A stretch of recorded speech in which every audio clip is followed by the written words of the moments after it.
Are you ready to take off but feel weighed down? Just like a plane can't soar with too much baggage, we can't grow when we're carrying fear and unforgiveness. That's where Fear and Forgiveness, a 16-day devotional and fasting journal, comes in. This book was created to help you release what's holding you back and move forward. Whether you use it as a standalone devotional or pair it with fasting, these 16 days will transform your heart, mind, and spirit. It's time to let go and rise higher. Grab your copy of Fear and Forgiveness today at barnesandnoble.com. Welcome to the G.L.O.E podcast, where we talk all things God, life, the ups and downs, organization, because chaos is not cute, and entrepreneurship, aka chasing those dreams. Here, we glow boldly and live purposefully. I'm your host, Angel, and around here, we keep it real, mixing faith, strategy, and a few laughs along the way. Whether you're trying to get your business together, organize your life, or just need a little motivation, you're in the right place. If you've been hanging around for a while, welcome back, and I hope you bought a friend. If you're new here, welcome. Get comfy and stay a while. Today's episode is a lot different from normal. You may have noticed the title is Turning Pain into Purpose. Today, we are talking about grief. Grief is a part of life, and on this show, life is one of the things we talk about. We are recording this episode on April 8th, which is one day before the 28th anniversary of my aunt's death. My cousin Sean will be sharing her story about how she is turning her pain into purpose and what the grief process has looked like for her for almost 3 decades. She recently started grief counseling and asked if she could share her story here. She told me that a lot of people have asked her to tell her story and she did not want to, but she is now in a season of healing, and I'm honored that she chose G.L.O.E to share her story. Before we get into today's episode, I want to warn you all that this story will discuss domestic violence, murder, and suicide. While the main focus of the episode is about healing after losing a parent, those topics are a part of the story. My cousin and I have talked about that tragic day, but never like we are about to. We have never gotten into the grief aspect of it. I am not sure if I'm going to get through the recording of this episode because I am almost about to cry right now. So with that being said, let's get into it, and please welcome my cousin Sean, who is also about to cry. Hey Sean, how are you? Who told you could call me Sean? Is that not your name? Did your mama not name you Sean? I mean, she named you She named you Chantha. I've been calling you Sean my whole life. I need a warning on that intro, bro. That's why I ain't warn you. So everyone, her name is Chantha, but I'm calling her Sean for all intents and purposes of this episode because that's what I call her. Oh, look, we gonna have to let the Lord guide us through this because it's a lot. I don't even know where to begin.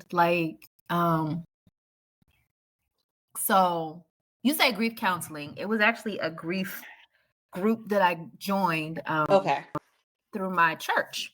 Okay.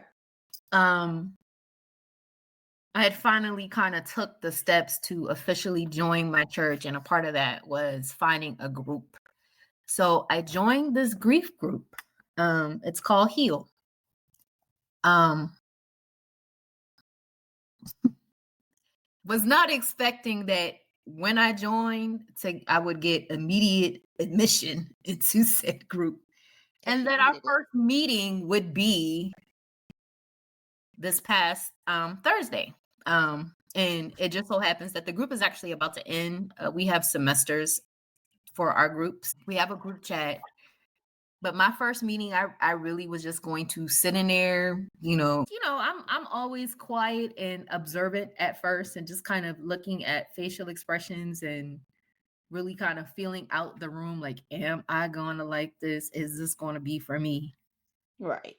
And it just kind of clicked. Like as the ladies were talking, like it's not really structured. And I like that because you just kind of go with the flow. Mm-hmm. And you move how God leads you to move. Okay. That was the biggest piece, is she just kind of just let it flow. We did have some questions, and we had a lot of sidebars with the questions. And at that moment, it felt like I have a lot to give because I've been through this for a long time. So it's like I've been digging myself out of this by myself. And I think it kind of clicked in my head that I need help now. Like you've been doing this by yourself for so long, but now you need some people, and it doesn't necessarily need to be people you know. You need to branch outside of that, and you need to be with people who know what it feels like to lose a parent, no matter how they lost them. Yeah. You losing a parent is losing a parent, and grief is grief. Right. It looks differently for everybody, but it was probably the best thing I did for myself was kind of take that step, join that group, and connect with these ladies, and just that one meeting alone, I've felt a sense of relief. Right. And ended up being led to tell my story per se, my mom's story, because a lot of the grief was fresh. The young lady who started it, she had lost her mom 18 months ago. Just unexpectedly died of a heart attack.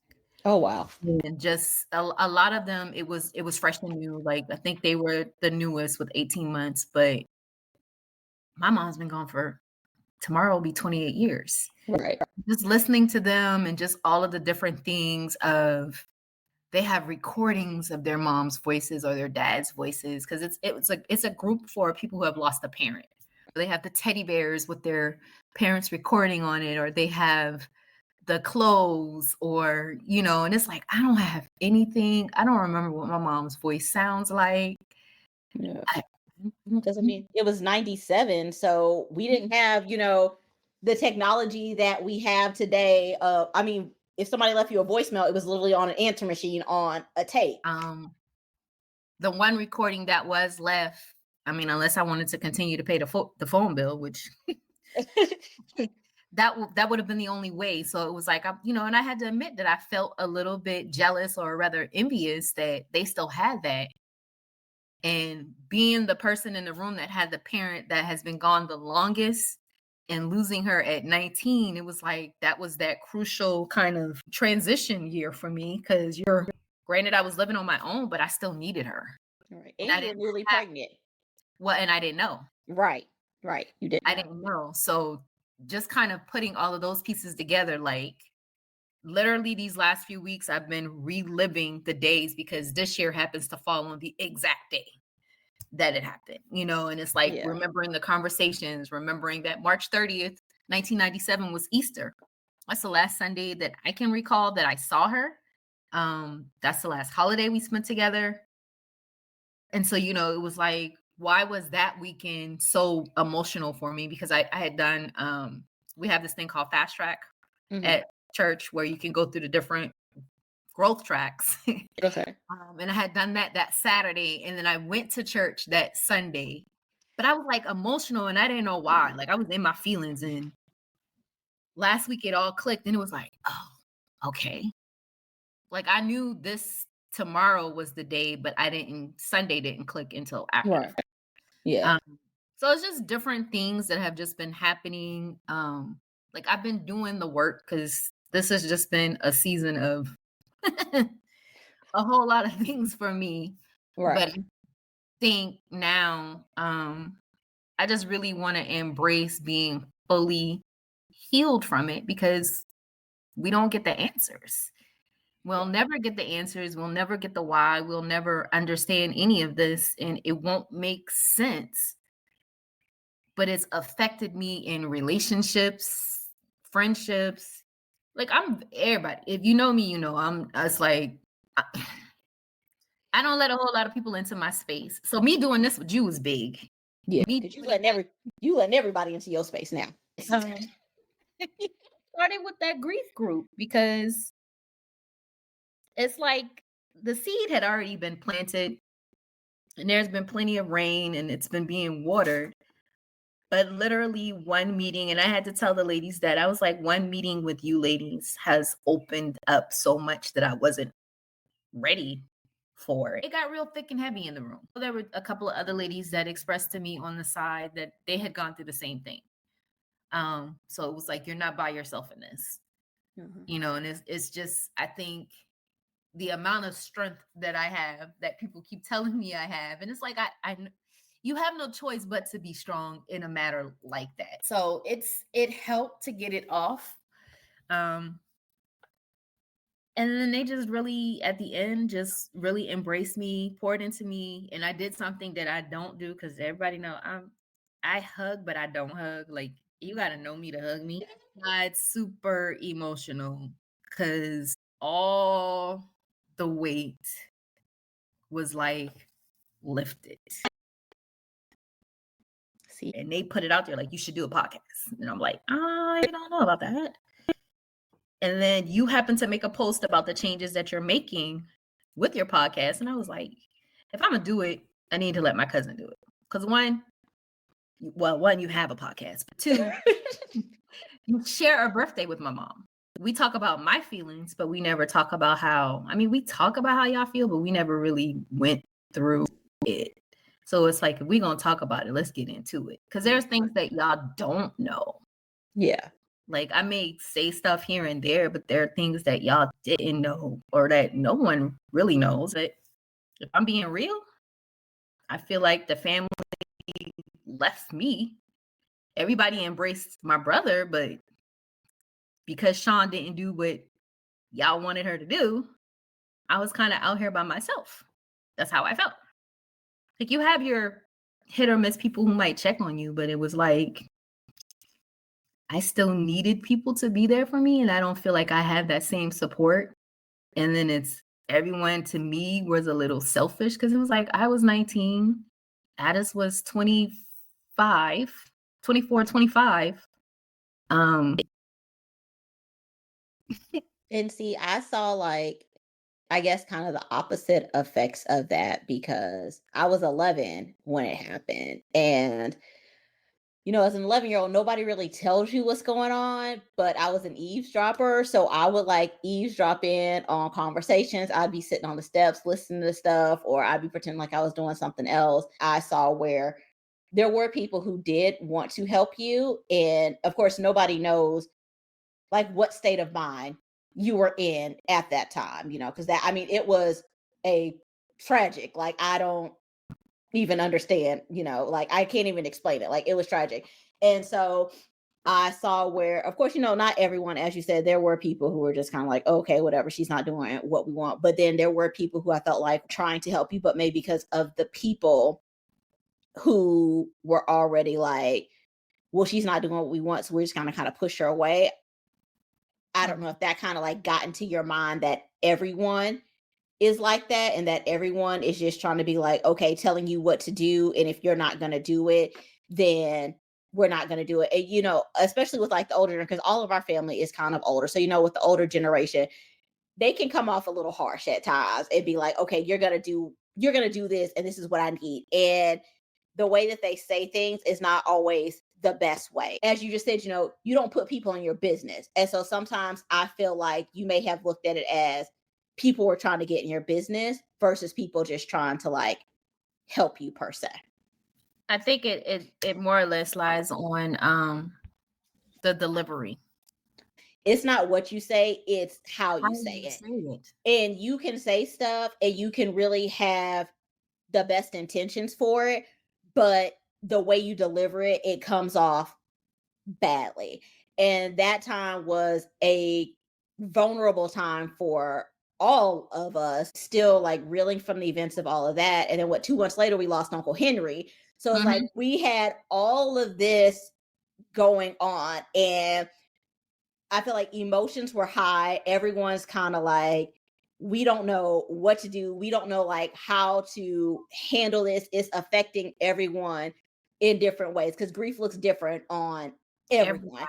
Everybody. So people are snapping at each other. They're not talking to each other in the nicest way. Everybody's trying to be in charge. It's like somebody just needs to step back and sit down. And I feel like you felt like you weren't heard.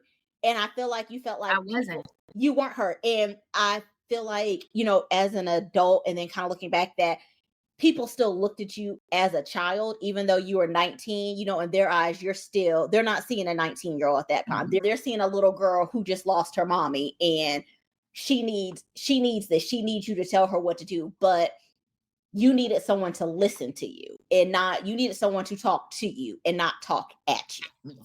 Yes. And I think that, well, that is a major part of it, is everyone wanted to talk at me. You need to do this. You need to move here. You need to move there. And it's like, Charleston is my home. That's been my home. That's where I live. That's where my mom raised me.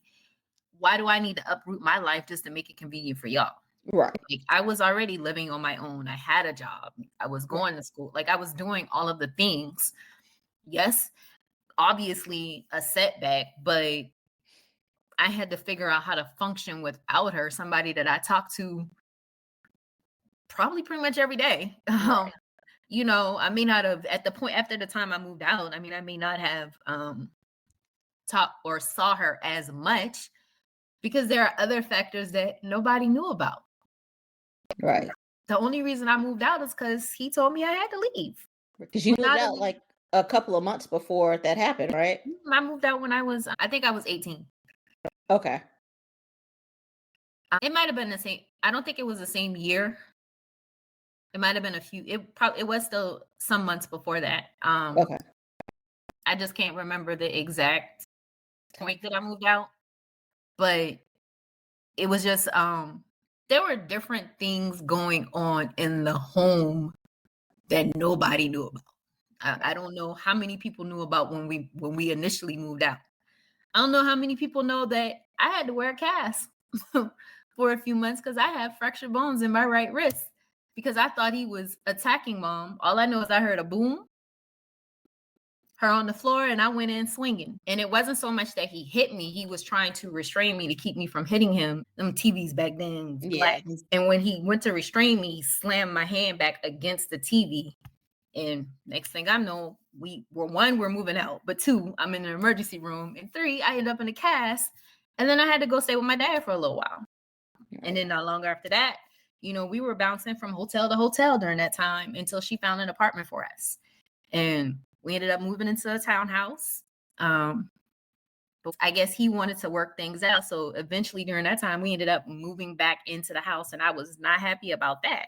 It all went to hell after that, because it was rough. My junior year, like, people were looking at me like, what's wrong? And I'm like, nothing, you know, because I'm trying to live my best little high school life. And it was like, I couldn't do nothing.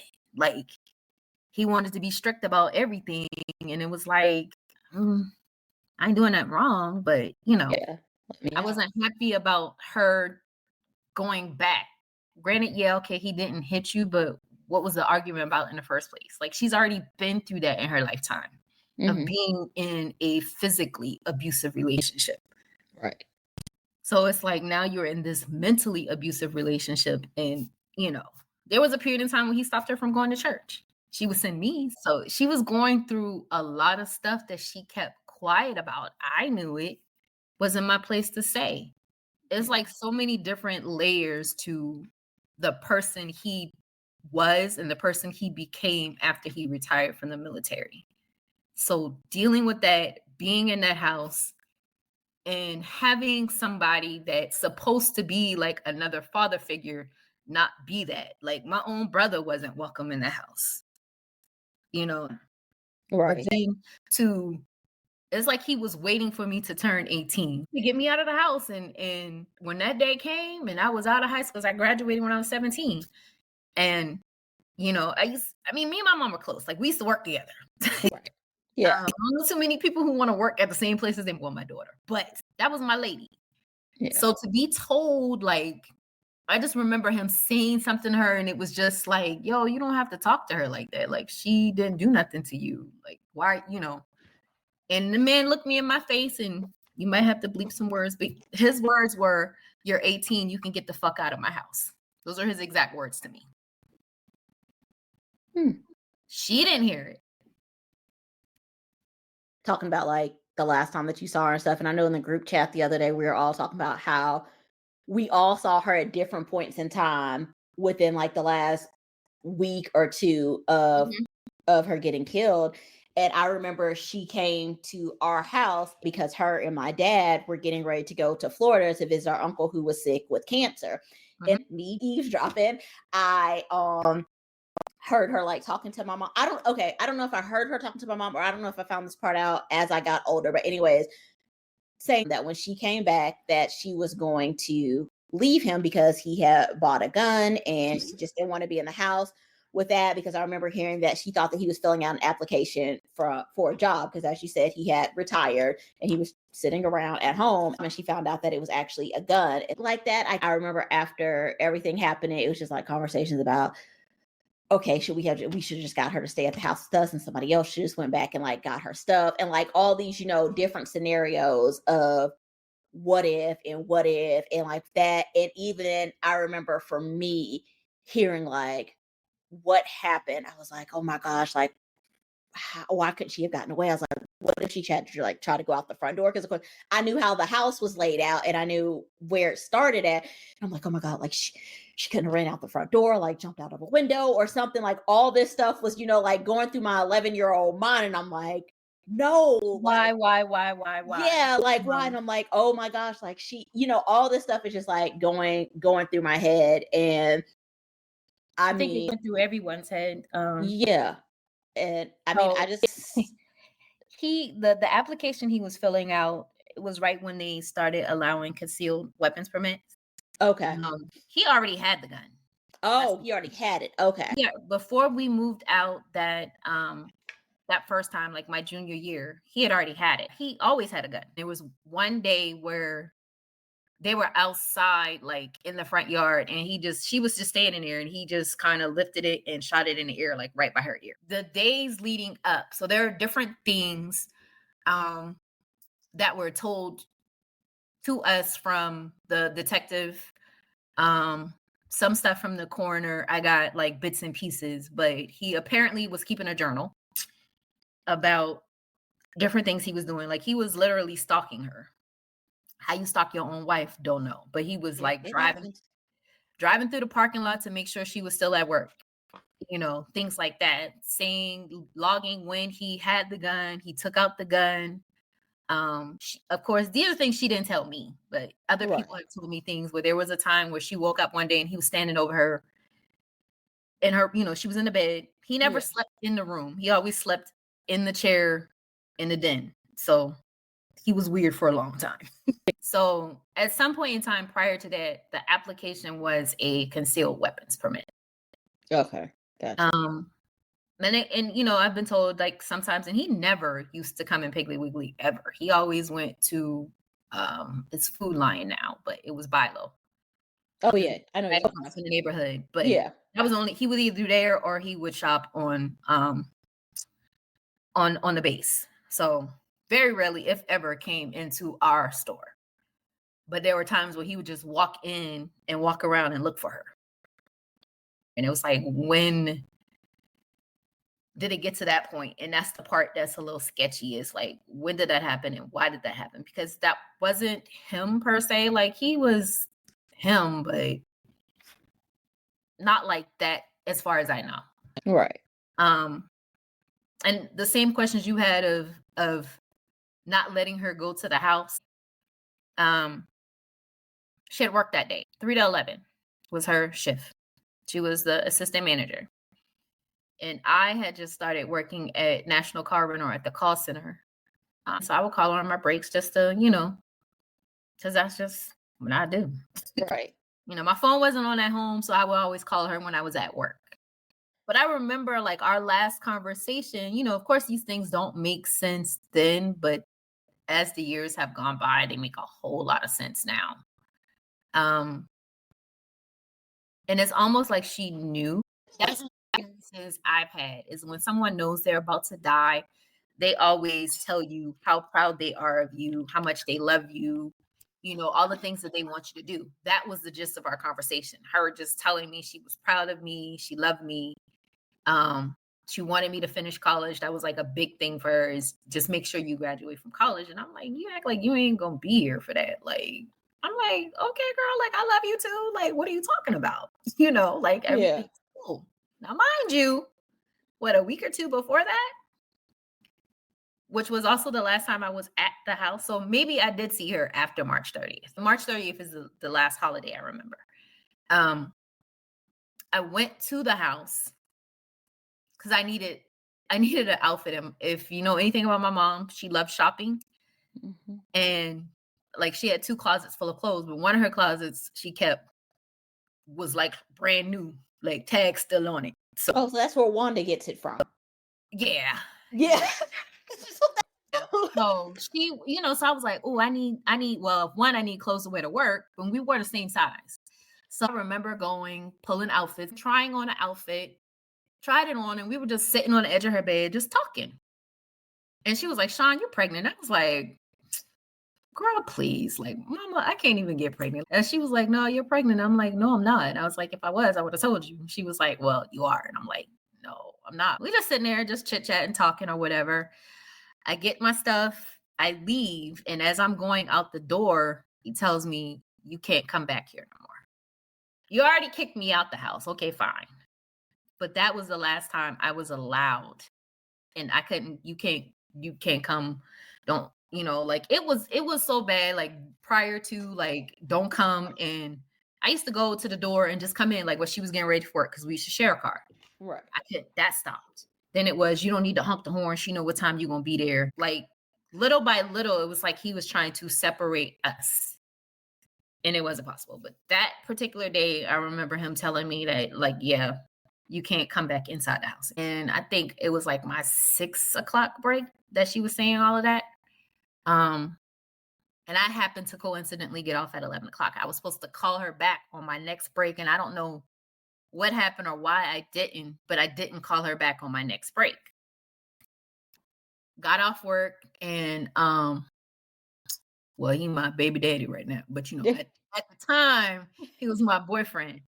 He was supposed to pick me up from work, but instead my roommate showed up and I was like, that was weird. But she came, she picked me up and she was like, he's sick. And I was like, okay.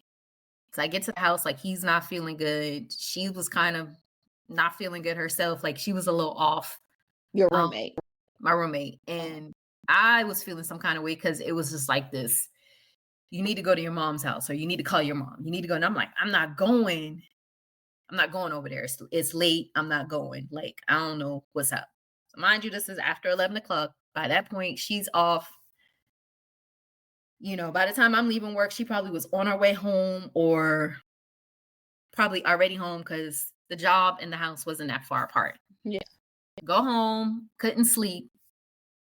And it was just like a nagging feeling like something's wrong. And I hate having that premonition because I never know who. I just know something is about to happen, but I never know who or when or, why. And I remember laying down and looking at the clock, and it was like when about 2:30. And I remember having like this sharp pain in my right knee, and I'm like, well, what the? Like, what is what's happening? And go to sleep, and fine. Next morning, I remember it was like this, like persistent. I'm not this early. It's early. We sleeping good. Yeah. My roommate sleep like the dead, so she wasn't getting up to answer the door. So I get up to go answer the door, and there is a Berkeley County Sheriff's Office at my door. Can I help you? Why you at my house? And he was like, I'm looking for Chantha Pinckney. And I'm like, well, that's me. How can I help you? And he was like, well, I have a message for you to call the Berkeley County coroner. I'm sorry, what? Call the coroner? Like, I knew what the coroner was. My immediate thought was, oh, something happened to my dad. Don't ask me why. So I'm like, okay, well, I don't have a phone. I'm going to have to go to the phone booth. The phone booth was just across the street in this other building that was like by the pool. So we didn't have to go far. So he literally gave me like the quarter or whatever it was. I think it was a quarter back then, to use the payphone. And I call and I'm just like, this is Chantha Pinckney. I have an officer here and it said that he has a message for me to call. So he was like, yes, we need you to come to the office. And I'm like, well, I need to know what this is about because I'm not going nowhere. Right. I want to know coroner's office. So he proceeds to ask. He was like, do you know Grady Hunter? I'm like, yeah, that's my mom's husband. That's my stepfather. He was like, do you know Mary Hunter? I'm like, yeah, that's my mom. So He's like, well, there's been an accident. Okay, where's my mother at? Where is she? Is she in the hospital? Like, what we doing? Because then I'm like, well, maybe, car accident. I don't, Yeah. a whole lot of scenarios went through my head, but I just, no, absolutely not that one. And he was like, I really don't want to tell you over the phone. I said, well, the only way you're going to get me to go anywhere is if you tell me right now. So he was like, is my officer still there? And I was like, yes. He's like, well, I need to talk to him first. I handed him the phone. He said whatever he said to him, and that man posted up. So I'm just looking at him like, okay, what, what's this about? Yeah. And the next words that came out of his mouth was, Randy shot your mom and himself. Your mom is gone. We don't need you to identify her body. We just need you to come get her stuff that we took from the house. I remember dropping the phone. I remember screaming. I remember running back to the apartment. I don't remember if that officer followed me or not. I really don't. I do not remember him again after that. And I remember coming back through the front door, and at that point, my roommate was up, and she was sitting on the couch, and she was watching. The TV was on. And trauma is a real thing about the things that it blocks out of your head. So if you would have asked me this before, I wouldn't have been able to tell you. But I remember her looking at TV, and she was flipping. She was on the news at the time, and she was mid changing channel, and I just blurted it out, Randy killed my mom and killed herself, and she's gone. I remember yelling, like just blurting that out, and she's looking at me with the remote in her hand, and she's like, what? I remember now in my peripheral, it was already on the news. So the front of the house was there with the police tape. I think she was on Channel 5. But she was looking at me. I'm seeing this in my peripheral. I think I remember that like 15 years ago. So how they found me, hold on. There's two parts to this story. When he shot her, he had gun in one hand and the phone in the other. Phone in the other hand. You need me to tell this? Do you need me to tell this part? Okay. Because I actually saw it. Oh. Don't ask God to show you something you don't want to see. Okay. So I've seen the actual vision of they were sitting in the den. She was in the middle of rolling her hair. I think they were having a conversation about something. Like, he didn't really show me a whole lot. It was like really in slow motion. And he pulled out he had the gun. He pulled it out, and she got up and she started running. So hence the different bullet holes that were going. He was shooting at her as she was trying to run away. Right. Again, the question is, why didn't she just run out the front door? I think about that, but I'm like, okay, she would have to take the time to stop and unlock the door. But she ran into her room. And I couldn't for the life of me put that together because her room was in the back of the house. Yeah. So I never understood that either. I didn't either. And that's ultimately where he took her life at. But the only thing I can think of was her cell phone was in her room under her bed, because that was when you finally had those smaller cell phones. Oh, okay, got you. And I'm thinking maybe she was trying to get to her cell phone.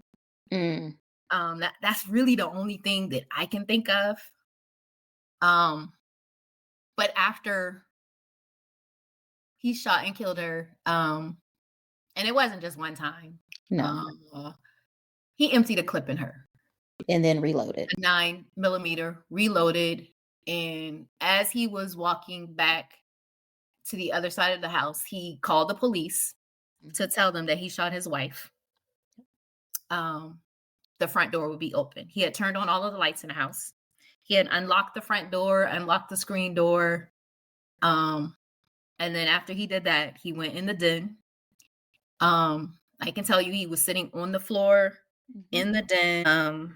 He called his brother in Alabama and told him, I shot Mary, come get my shit. At that time, the Goose Creek Police Department used to be at the front of the neighborhood. So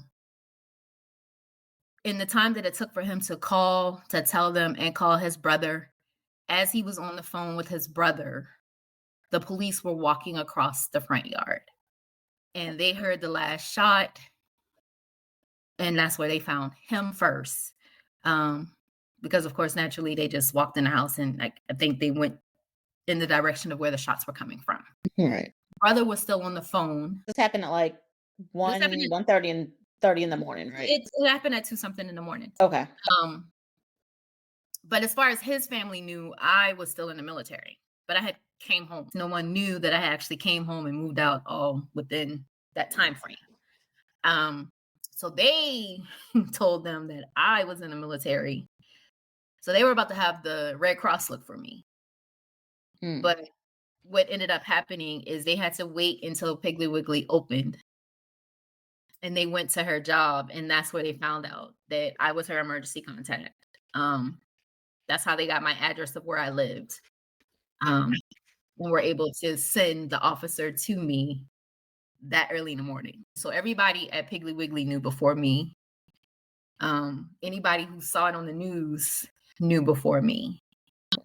So having to put all of that out there,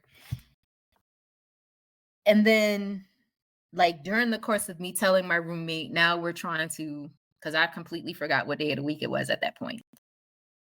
So now I'm trying to figure out how I can reach out to people. I'm making bamming on doors, and it just so happened that one of our neighbors was home, and I was able to use their phone. They let me make long distance calls, all of that. Everyone's coming to my apartment. And it's just the looks on everybody's face, because it's like, I hate the word sorry, but it's like, we're so sorry. Because some people knew a lot of what was happening, but again, she wasn't saying anything. She didn't say anything. And I do remember asking her, like, Mama, why don't you come spend the night with us? And she was like, no, I'm gonna go home. I don't want to. She didn't want to put you in danger. It wasn't that, because he never knew where I lived. As far as I know, he never knew where I lived at. If he was stalking her, he probably did. She never came. Okay, gotcha. He never came. Maybe that's why she never came, because she wanted to keep you protected. But just having to see people who knew her, knew me, just show up at my house. We had to page my baby daddy 911, and at first he thought it was a joke. And then he showed, like, when we finally got a hold of him, and I don't even know how he didn't get stopped, get a ticket, because he came in hot. We were standing outside. Like, he pulled up just as everybody else was pulling up. And it's in that moment that I lost my ability to talk. So I stuttered real bad, if I talked at all. Couldn't call grandma because she was at work. I don't even remember how many phone calls I actually made. I remember trying to call Aunt Rose like several times. I remember leaving a voicemail and then calling again. And then they finally answered. And I remember my cousin answered, and I was like, hey, I need y'all to sit down. So a lot of people thought I was calling about Uncle Henry. I don't know why, but just having to repeat this over and over again. And I think like that's where I get sketchy on who else I called after that. I don't remember how Addis found out. I really don't remember how anyone else found out, because I don't remember if I was the person that, I don't think I made any more phone calls after calling Aunt Rose. I don't. That part's still kind of sketchy in my head. I just remember I said what I had to say, and then after that, I wasn't talking. We get to the point where I still got to go to the coroner's office. So me, him, my roommate, and my goddaughter's grandmother, because she was not leaving my side. Went to Monk's Corner. And at that point, I was just going through the motions, really. Like, I was present, but I wasn't present. Right. But I remember sitting down in the office talking to him, getting whatever it is he wanted to give me. And it was a set of keys. We go to the house and we try the keys. We can't get in the front door. And so we go around to the back.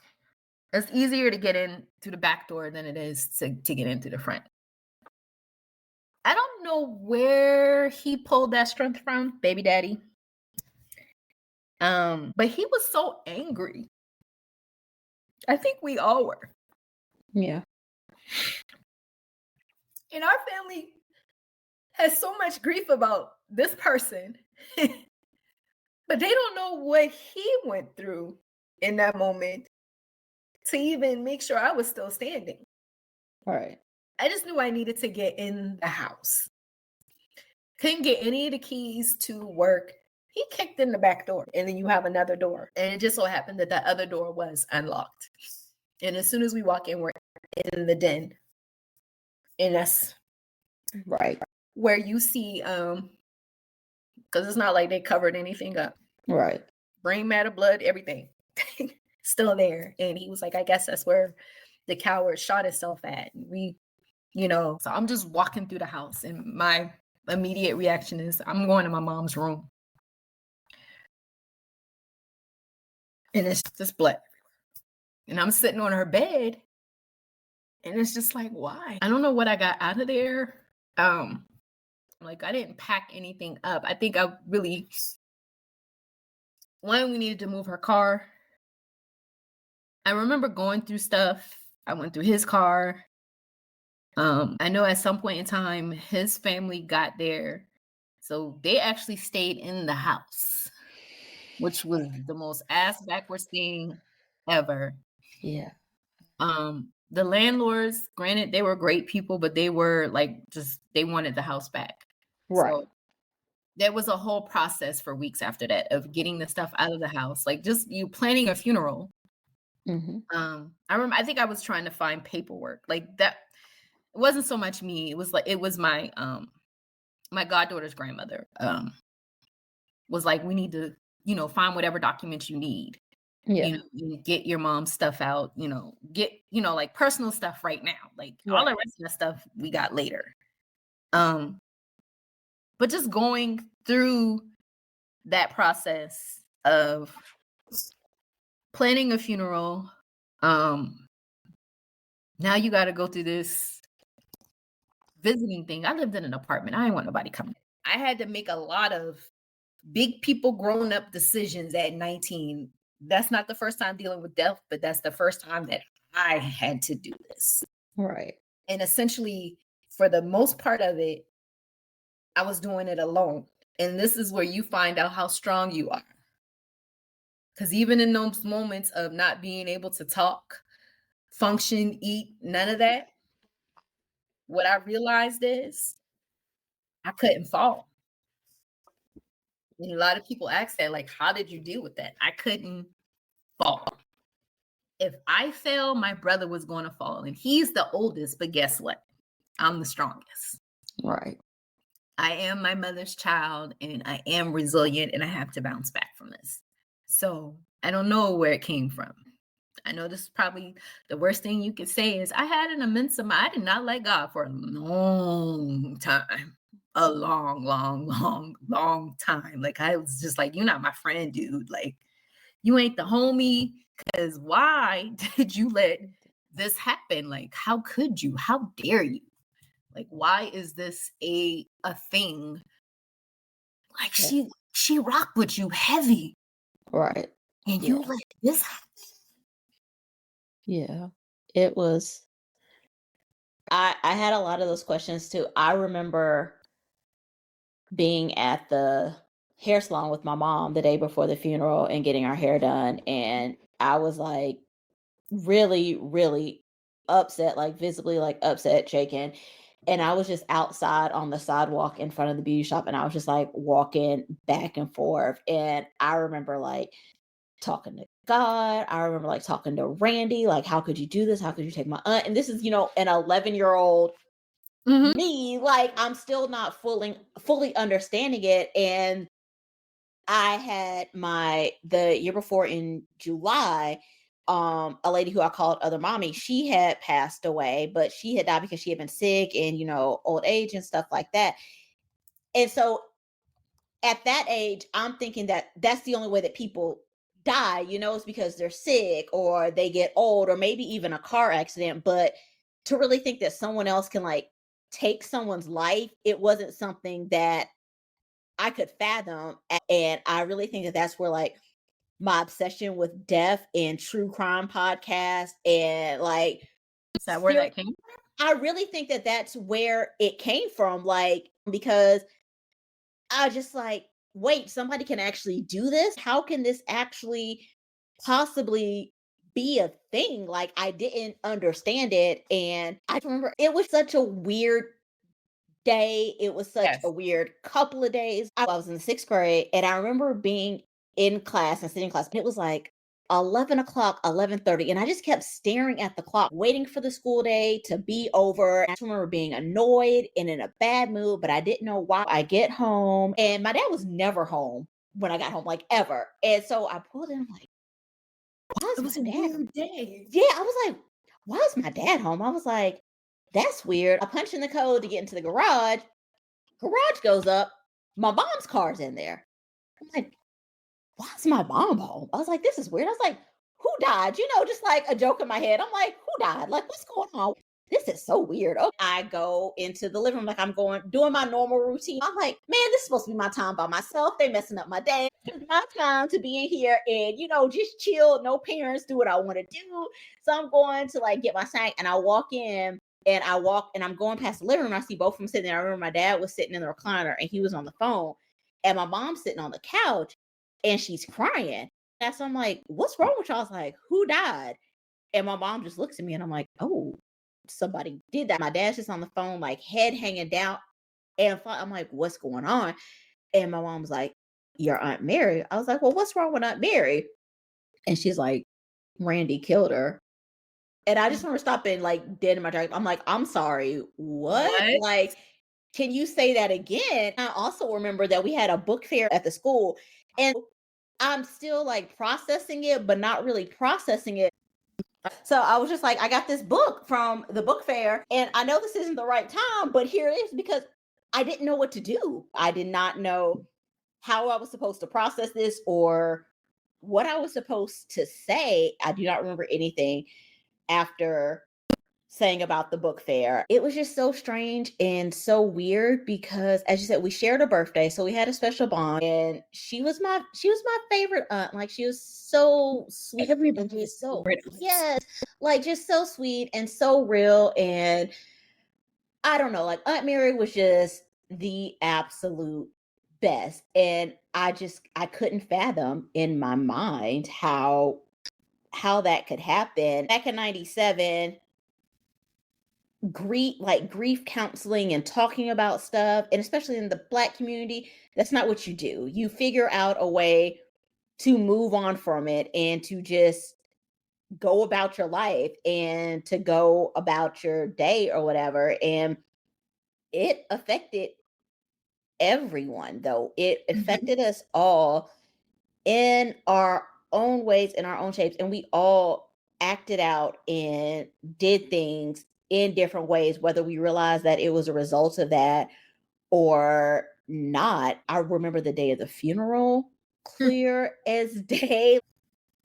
I remember me and Daddy walking up to the casket to say like the final view, and I remember Daddy smoothing her hair down on her head. And then I had to be taken out. Like, somebody had to like physically pick me up and carry me out. It was some people that went to church with us, and I like broke down. They took me out and I went and I sat in their car until after everything was over with. The day of the funeral was a big to do.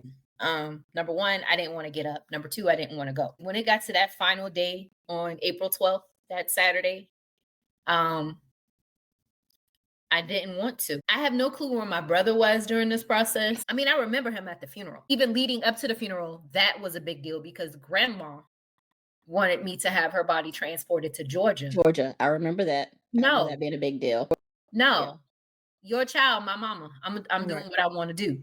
Right. There's a whole lot of rift in the family behind that because it's like, yeah, okay, I'm only 19, but at the end of the day, I was who she had. I really had to take control of stuff. Was I ready to do that? No, absolutely not. I mean, eventually one day you're going to have to bury your parent. You just don't expect that that's at 19. Right. That And you especially not from that happening. No, that is not how I would ever have imagined that she would have died. My only solace in this is knowing that as much as I questioned him, he let me know that she didn't suffer. Right. Yeah, because she and was you have to have a really on with the first shot. That's my only thing, and you have to really have a really deep relationship with God to even comprehend or understand that. So how did you get to that point? Because earlier you said that you were so angry. Yeah, that you were angry at God. You didn't like him. You didn't want nothing to do with him. So how did you get from I'm so angry with God, I want absolutely nothing to do with him to now I have this deep relationship with God?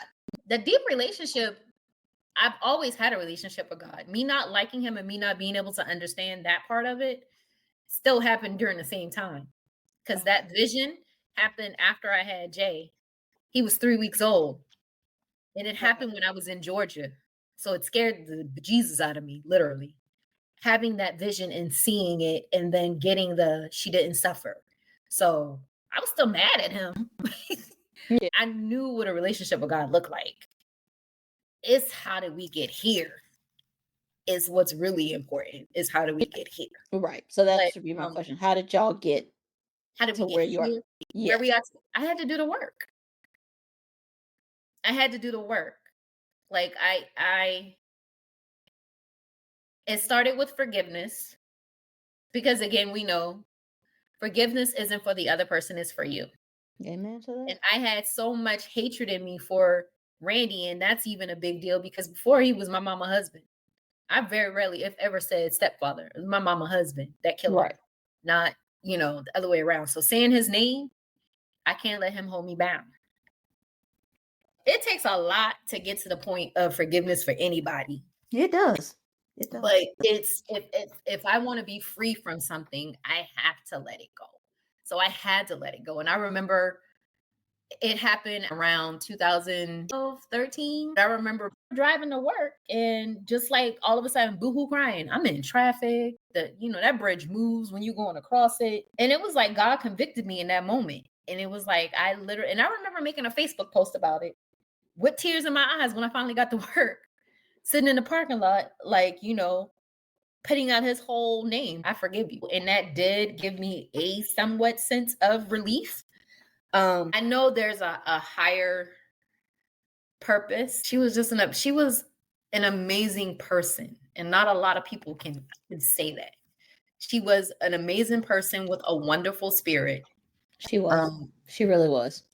And that showed from her funeral. For years, it was a little sketchy. Your brain really protects you during trauma. Like I remember not wanting to get ready.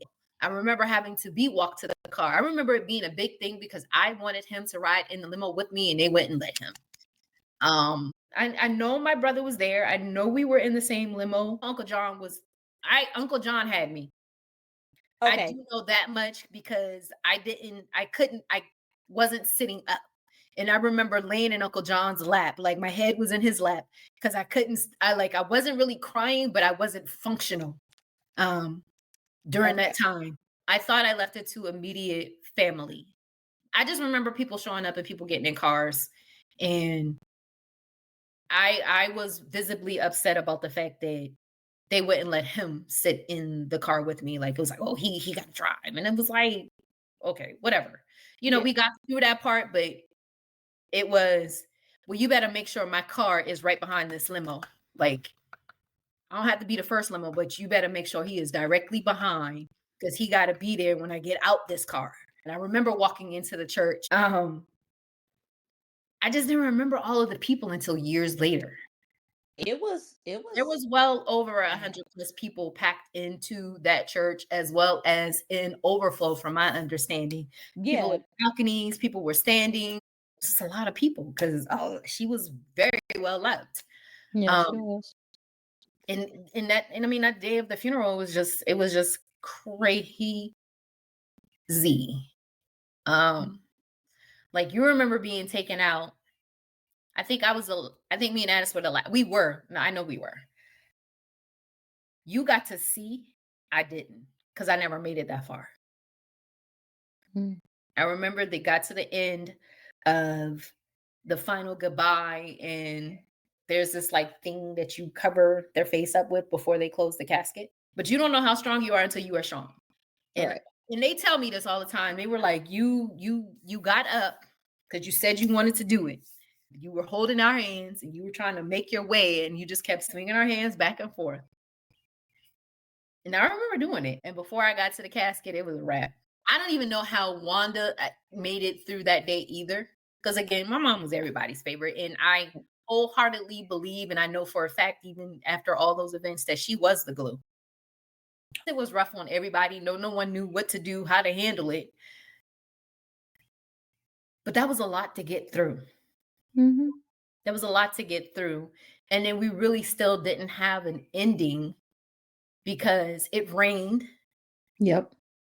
The vault was late, so we couldn't go bury her. It was hot. Her body sat in the car. I just remember Uncle John and me, and Addis was probably there, but I don't know why my brother is not coming into my mind. But I remember it only being us out there at the graveyard when they buried.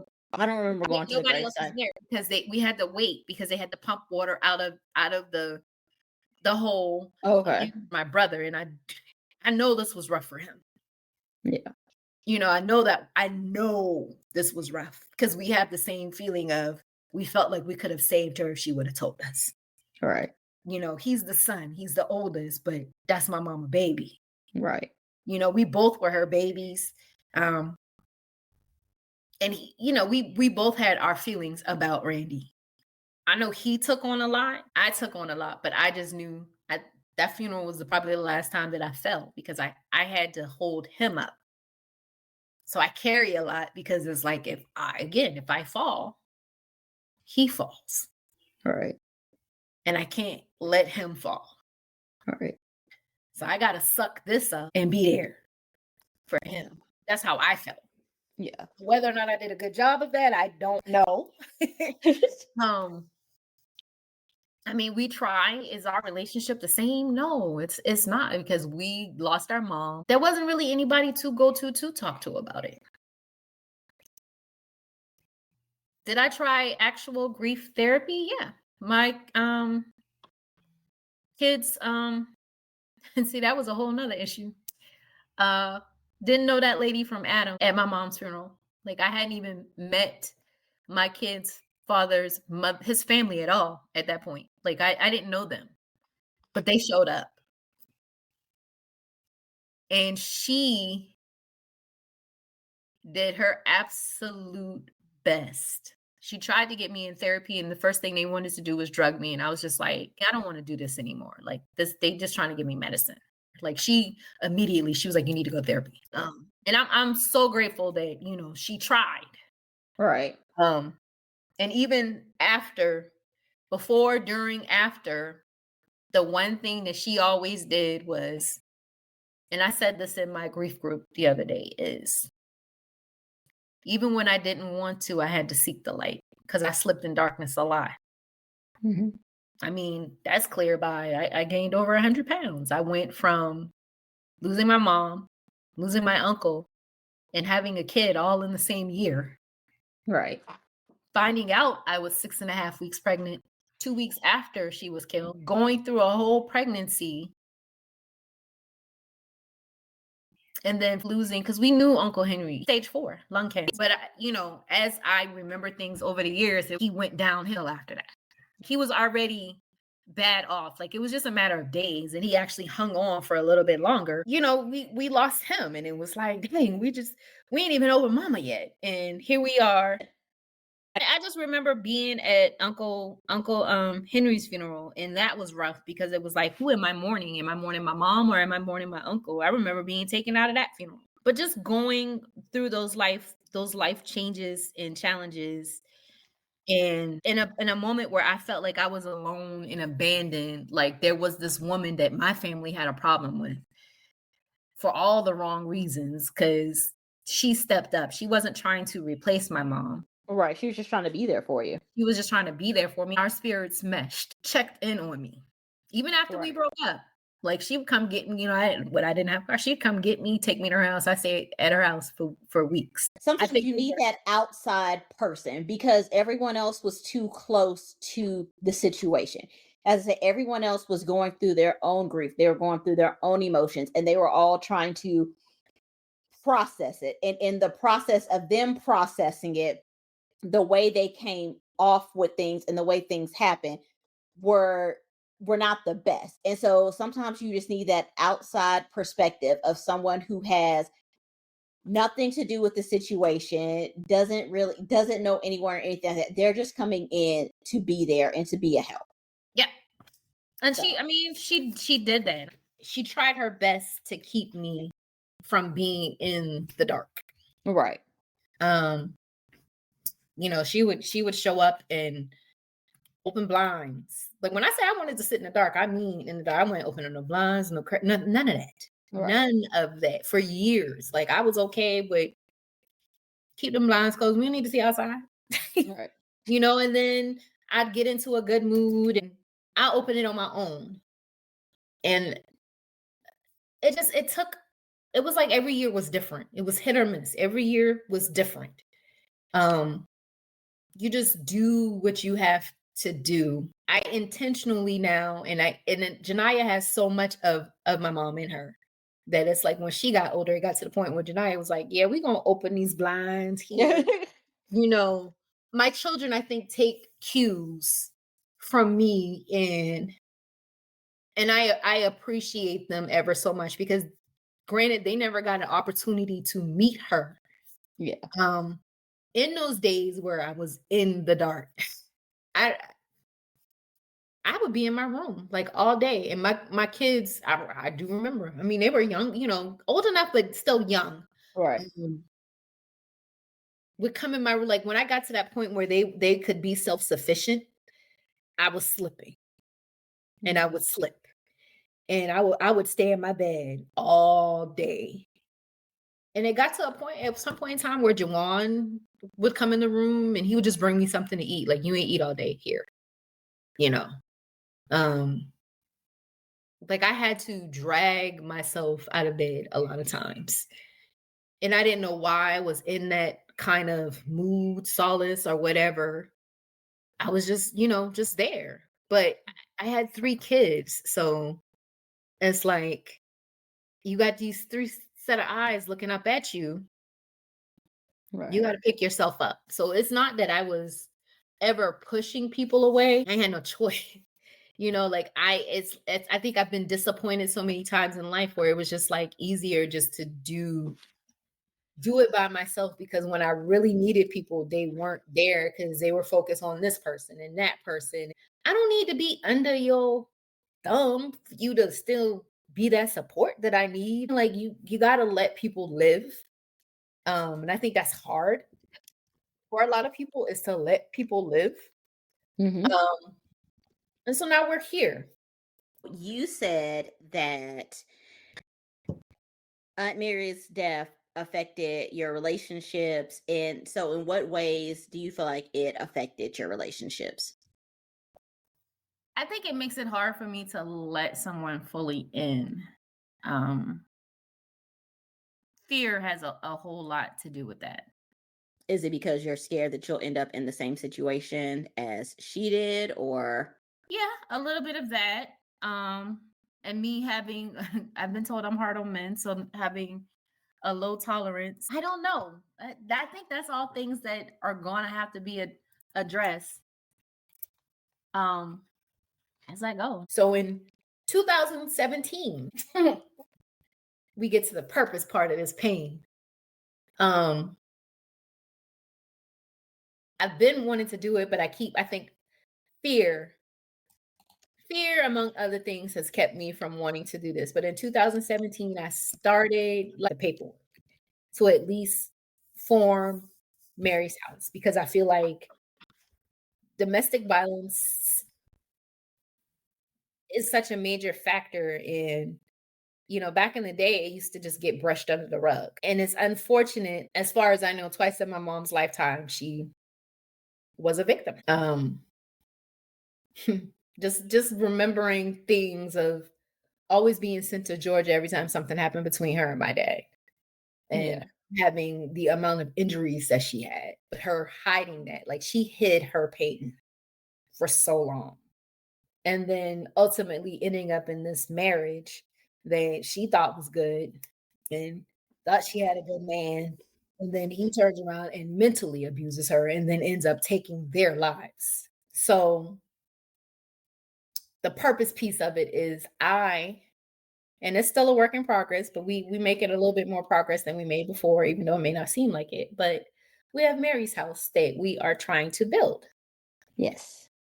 And I want that to be so many layers to Mary's house, but it's going to be transitional housing. I don't ever want to call anybody else a victim, but women who are survivors of domestic violence, just providing them a safe space to live. And I know we have a few other organizations that do that, but there are just so many women that they can't house everybody. Right. But just more than just being transitional housing, this is a full-on facility. We're going to be offering counseling, classes, whatever they need. Eventually, at some point in time, it's going to be career planning, mapping. I want to add a free rental car component to it. So it's going to take time to build that, but I think the whole point of me getting to where I am at 47 is to get to the purpose of it all. And that's building something that's greater than me and anybody else and honoring my mom in that. Because she was big on acts of service. And this is going to be a huge service to be able to honor her in that way and flip this pain that I've had into purpose. So still working on make us a nonprofit so that we can get them donations rolling in. It's telling her story a little bit, but it's getting into what we want to do with her story. I have some finishing touches I need to do so that I can fully submit the paperwork so that we can be a 401c3, 501c3, whatever, so that people can properly make their donations. Because I know that probably makes a lot of people hesitant, but we do want to make this a thing and we want to start in South Carolina. Yes. So with you on my team, Wanda as a part of the board, along with a few other people, we're going to make Mary's house a reality. And ideally, I would like to have that by the end of 2025, where we are official. Okay. It's a few things that we're going to start with, but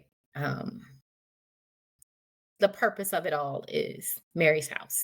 Once we can figure out the logistics of it, I do want to have an annual 5K as a fundraising type deal. Because in her 40s, she was into fitness. I feel like that would be a good way, one of the ways to honor her, in addition to some other fundraising things that we're going to put together. We just got to have the funding. The purpose of it all is Mary's house. People ask the question of why didn't you leave or why didn't she leave? And I don't think what people understand is it's never easy for anyone who's in a situation such as that to leave. Right. I think the statistic is like it takes up to 7 times to leave. And then that when you actually do decide to leave, that's more than likely when they will kill you. Yeah. It's never easy for a person to leave a situation such as that because of that. And then it's also the factor of they don't want to put anyone else in danger. Right. And I see that so many times and hear that so many times. Oh, they should have left. You don't know the circumstances or the situation behind it. It's not anything that's easy for anyone to do. I hate the questions or the things of, are you still grieving?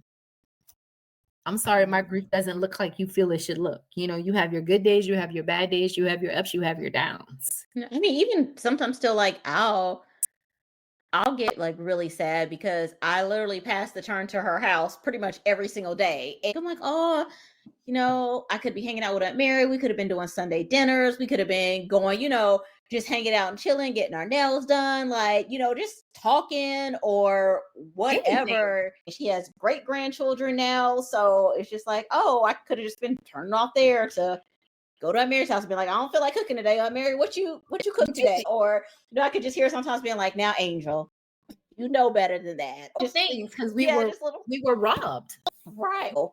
I think I more or less wonder, like, what would life have looked like if she was still here? Like what would, if any, one would have had 3 kids. Don't regret my children. Don't take it out. But we know one was there. Yeah. What would that relationship have looked like? Yeah. But it's just feeling literally robbed. Like, you took a whole life from us and affected so many others. And I mean, and I'll be honest, I've wanted to reach out to his family, and mainly his mom, but I'm pretty sure Medea is probably gone. But I did genuinely love some Medea. Like, his mom she was cool. It's her and one other person that I've been wanting to reach out to. Just them. Not everybody now. Yeah. But that just goes to show you how God works. Right. Like, we can't put blame on everybody for one person's actions. And I think that's the biggest mistake, is you have so much hate and malice for a whole of people that didn't have anything to do with it. Right. And of course, they didn't know those people. I don't feel like we should continue to brush this under the rug. She was a person, she was a human being, she existed in this world. Okay. And granted, we lost her in the most unlikely way ever, and it was tragic. Her story still needed to be heard. Right. Something needs to come of that. Like, I had to do a lot of growing. I had to do a lot of the work. A lot of the work. And a lot of that work, I said it in my grief group, was intentional. It's about being intentional. One of the things was I intentionally seek the light, because I don't want to be back in my dark days. I don't want to go back there. So being intentional of losing the weight, because you go from being in a dark space of depression, having 3 kids in a 3-4 year time span, and going from depression to not knowing it at the time, but having postpartum depression. Right. Not as bad as some people, but depression is depression no matter how you look at it. Yeah. And not really being able to put your finger on what it is you're depressed about, or what's wrong. But again, nobody can relate to this. And then having to tell people, no, you don't have to tiptoe around my feelings. I don't expect that, but also understand that some things that you say, I may not agree with, and that's okay. I don't have to agree with them. Like, I may not agree with it. You may not like my delivery of what I say. And it's not a matter of me saying I don't need people. That's not what I'm saying at all. I just do things my way. And because I've been in this world by myself for quite some time, I don't need that validation. Right. And I think that's expected. Is like, oh, well, you don't have, it's like, well, you got to want such and such, such and such. And it's like, no, not really, because I know what I want to do. Right. When I needed people to kind of help me and guide me, nobody was really there for that. So I've been navigating on my own. And that's the only thing I know how to do, is to navigate on my own. And I just need people to be okay with that. Right. And even as we're building Mary's house, it's like, I need people to be okay with, I may not ask. I have a hard time asking for help. So if I've asked you one time, if you let me down, the likelihood of me asking again while I'm trying to build this will be slim to none. Yeah. I pick who I picked for a reason. And everybody's relationship is different. Right. So this is bigger than me, bigger than you, it's bigger than everybody. Yeah. This is a major issue in our country. And it's not just Black women.